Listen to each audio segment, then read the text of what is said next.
Military cut. Bali dito po tayo sa gilid, ano? Papakita ko sa inyo kung paano mas mapadali yung diskarte sa paggawa ng ating military haircut. In-slow mo natin para mas kitang-kita natin at mas maunawaan na po. Naka-slide, nakatagilid yung ating clipper. Nakatagilid yan. Kumbaga, advance na yung ating ginagawang paghagod. Hindi na natin kailangan dyan ng 0.5 na sa ating ginagawang pag-apply ng clipper. Ano po?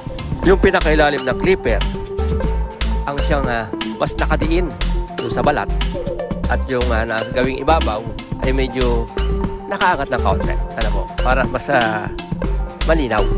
Ang blade niyan ay naka-adjust sa zero open. At pagkatapos naman yan, ilagay natin sa zero close.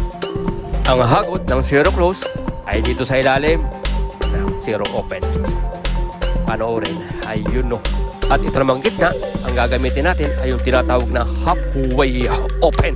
At marahang ihagod doon sa naiwang guhit. Ano po? Ganun lang kasimple. Ayun no. At syempre, mas pinuhin pa natin yan. Gamitin naman natin yung ating detailer. Mas pino, mas magandang tignan. Ayan. And then yung pinakailalim yan, syempre, yan yung aahitin natin. Bago natin ahitin, ay ayusin muna natin itong nasa pagitan yan. Ginamitan ko ng uno, naka-adjust tayo sa open.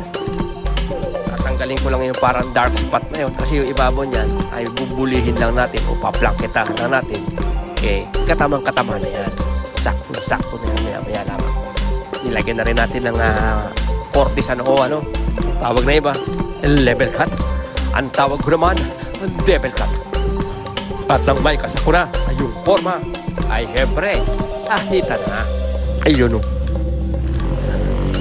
Dito naman po tayo sa ating pagwaplangketa, no? Ang tinanggal lang natin dyan ay yung mga nakauslit, yung mga labaw-labaw, yung mga sumusobra. Ilang pasada lang yan yung ating ginagawang plangketa, pantay na po yan. Ayun o. And then, syempre, pag nangyari na, ahit na tayo. Kung kaya na, pinorma lang natin doon sa gamit yung detailer. Ngayon, ahit na. Ayun o. Kitang-kita na guys, ano po? Kunting sipat kilatis na lang yan. Yari na yan. Linis yan. Ayan, binaras natin para mas makita natin yung resulta. Ayun mga igan, tapos na po tayo. Pwede po natin yung screenshot at ipagaya natin kung inyong konsonada. Salamat po.